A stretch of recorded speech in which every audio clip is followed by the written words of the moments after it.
was this last argument that had everyone looking so nervous and uncomfortable? Lewis Carroll, Alice in Wonderland.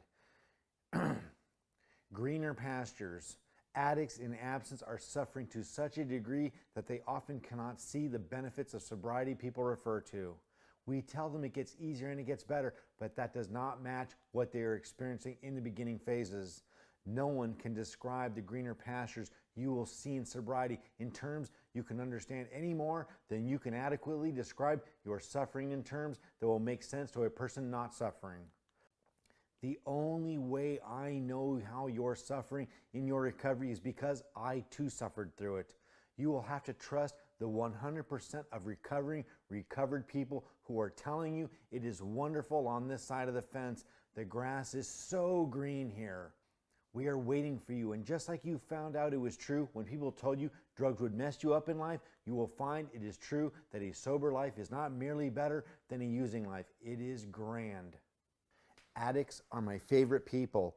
Due to our tenacious, addictive natures, we do more when sober in a year than many normal people do in 3. We are stubborn, and when we commit and sink our teeth into something, we do not let go easily. You will eventually get a feel for this sober thing, so don't rush it. We're not going anywhere, and life is still going to be waiting for you. Don't delay too long either. Once you're here, you're only going to wish you had gotten here sooner. And don't worry too much. The shouting you hear from your mind to use again, well, it will eventually become a whisper, something you'll almost never even hear.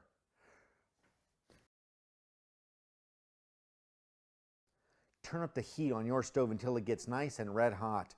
Place your hand on it and you will get burned. I seriously doubt anyone watching this will attempt. Don't please. You know what hot is, and you don't have to get burned by it to know with complete and total faith that it will hurt like hell. There is no doubt in your mind that the hot stove will burn you, so you don't touch it. Yet somehow, with drugs, you keep convincing yourself that you can mess around with them and not get burned, as if this time would be different. When we have 100% faith and 100% understanding that we will get burned 100% of the time, we will stop. We should know 100% that if we use, we will get burned 100% of the time. Program it in your head, hardwire it. Never consider for even a moment that you can touch it and not get burned. Your faith and belief and understanding must be cultivated until it is 100%. I would never put my hand on a red hot stove, and I cannot use drugs with any illusion of safety. I will get burned every time. A line from Shakespeare's Hamlet goes like this: there is nothing either good or bad, but thinking makes it so. Through subjective feelings and thoughts, we decide what is good or bad. There seems to be no universal standard of what is good or bad. No matter what you deem as good, you can find at least 1 out of the 7 billion people on this planet who will disagree with you and say it is bad.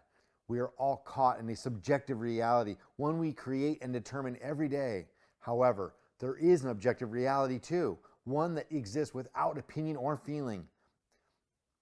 The world, the universe, the sun, and the moon exist in their natural states regardless of what you or I think of them. They are not influenced by our thoughts or opinions. A chair does not care if you think it's comfortable or not. It simply is. This is not only for inanimate, unthinking objects. You also exist in an objective reality. There is what you think of you, there is what others think of you, and then there is the objective truth of you. We may never gain entrance to view the true objective truth of ourselves or anything else, but it doesn't mean the truth of them doesn't exist. Even though we may be incapable of perceiving the objective reality of things or ourselves, we can take comfort in knowing that one exists. We can be soothed by accepting that what we feel as good or bad is merely an illusion of our own minds. We determine what is good or bad through our expectations. When we stop labeling and simply do what is in front of us, we find simplicity and truth. We find that our dramas and complications melt away. It is normal in recovery to feel scared, sad, lonely, and hopeless. Acknowledge these feelings and do not judge yourself for having them. Don't spend valuable time and energy trying to cease negative feelings. Instead, add positive, hopeful ones into them. Eventually, the better ones will dominate. Spend that same time and energy on perspective. Nothing is all good or bad, but a hybrid of both coexisting. We are small parts of a vast universe, singular personalities in a sea of humanity. We find humility and beauty in seeing that our problems are insignificant and small if only we allow them to be.